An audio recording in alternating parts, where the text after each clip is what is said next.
Hey guys, today I'm going to be reviewing Reawakened, A Once Upon a Time Tale by Odette Beane. Sadly, this book isn't all very happily ever after.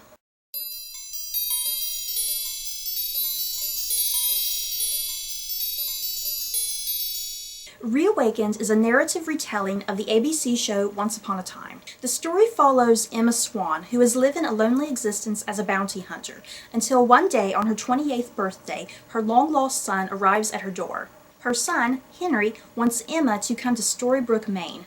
Needing to get Henry back home, Emma agrees to drop him off, thinking that she'll just leave immediately after.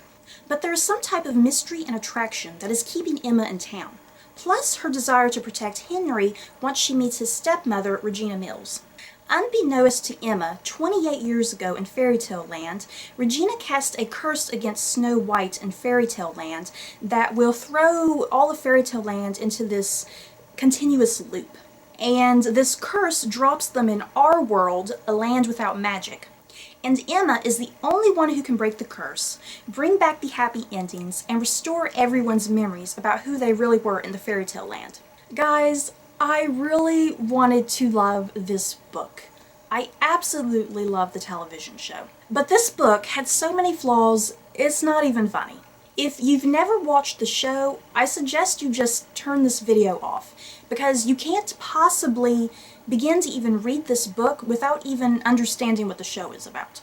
So this review is pretty much going to be targeted directly at people who have seen Once Upon a Time, and it will contain mega spoilers. So before I get to the bad things about this book, I figured I'll start off with a few good things. So this is going to be the pros, or why you should read this book. Number 1. We get to be inside Emma and Snow White / Mary Margaret's head the entire time. So if you've ever wondered what Emma and Snow White or Mary Margaret are thinking during a particular situation, you get to get further into that with them.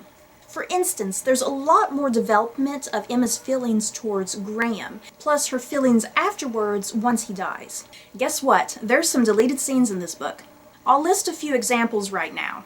Snow White has a dream sequence when she was a child where she remembers her mother. Next, when everyone is on that mission to go rescue Prince Charming, there's a really cute scene when Prince George is about to attack Snow White, but then Jiminy Cricket comes up and he has like this little cute little sword and he's sitting there stabbing King George with it. I thought that was so adorable. Another scene is of Archie and David chilling at the rabbit hole on Valentine's Day night and just having some drinks.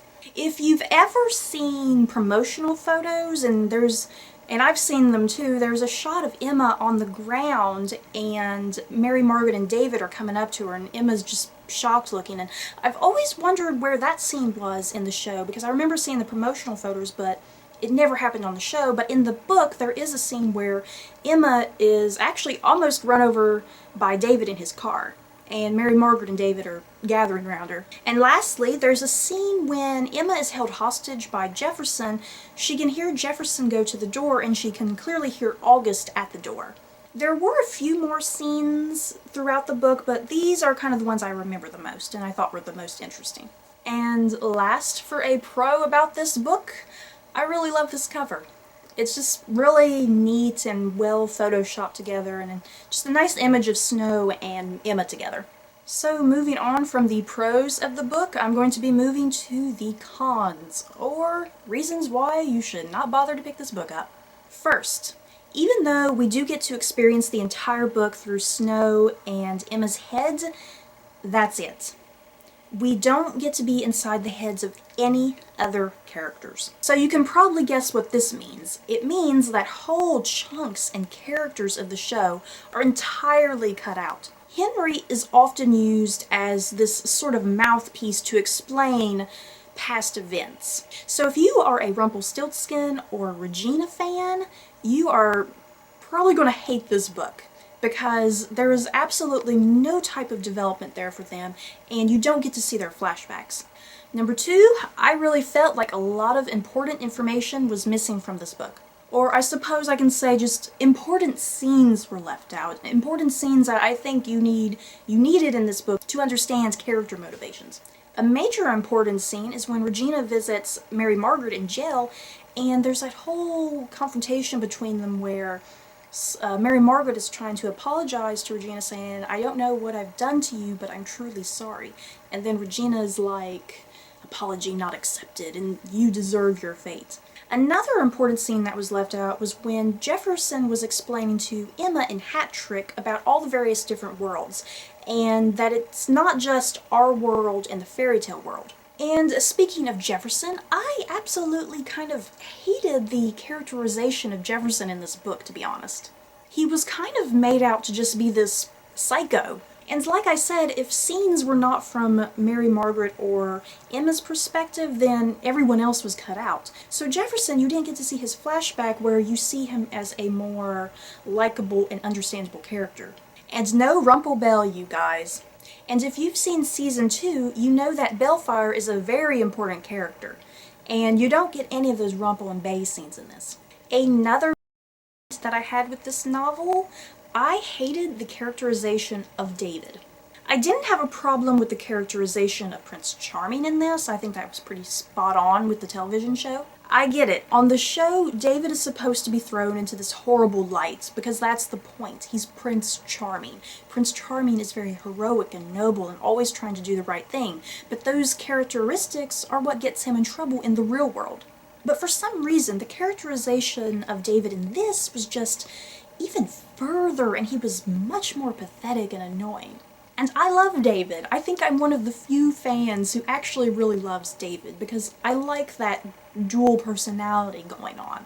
And another thing, I could not stand the David and Mary Margaret relationship in this book. I really enjoyed their relationship on the show because I loved how complicated it was. But in the book, it seems like it's even more complicated and just super cheesy and just horrible.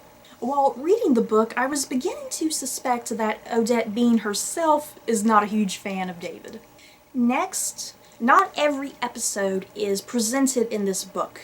Out of the 22 episodes, only 17 are given any type of page time, and sometimes barely anything at all. Let me put it this way, if an episode was heavily focused on Snow/Mary Margaret or Emma, then those of course had much longer chapters, which were about 20 to 25 pages.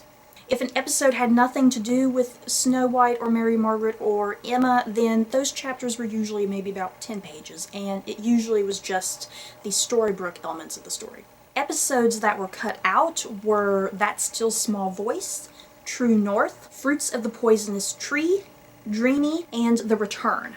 And some of my personal favorites, like Skin Deep and Hat Trick, were pretty much non-existent. You just got really quick chapters on those. And lastly, why you should not bother picking this book up, it was badly written at times. And I'm not going to blame this entirely on Odette Beane. I'm blaming all of these mistakes more on her publisher and editor. Just lots of spelling errors, and a lot of stuff just seemed very hectic and kind of confusing. It kind of felt like Odette Beane was put on this very strict timeline to get the book done and published, and she just barely made it to get it to the publisher on time. And then in return, they just quickly looked over it and just signed it out and said, okay, it's done. Like I said, if you've never seen the show, then this book will be highly confusing to you. I was often confused sometimes because it was so hectic and plot was just everywhere. And there was no type of character development and understanding of motivations by people like Regina and Rumpelstiltskin. So as you can see, there are far more cons than pros. I truly wanted to like and enjoy this book, but I was just so disappointed with it. It probably needed a good 400 more pages. I'm quite serious about that. If the book had been like 1,000 some pages, like Les Miserables length, I would not have minded. As long as those 1,000 pages were well written and we got to see every point of view, then I would have been happy. I'm going to assume there will be a book adaptation for Season 2. If Odette Beane's publishers are watching this, I have some suggestions for you. This book must be told through the perspective of Emma, Regina, Rumpelstiltskin, and Neil in order for the book to work. And even though I'm sitting here ranting about this book, I'm probably going to get book 2 anyway. Because I'm always curious about how these screen to book adaptations work, because it's usually book to screen that you see. I can't even say that I recommend this book. If you love the show, by all means, get it. Have fun. But you'll be disappointed when your favorite character or your favorite story is totally deleted. I just really feel the book should have been presented a heck of a lot better. So that's it for my review. I hope you all enjoyed, despite me ranting and raving the whole time. But don't forget to like, comment, and subscribe, and I'll see you all next time. Bye.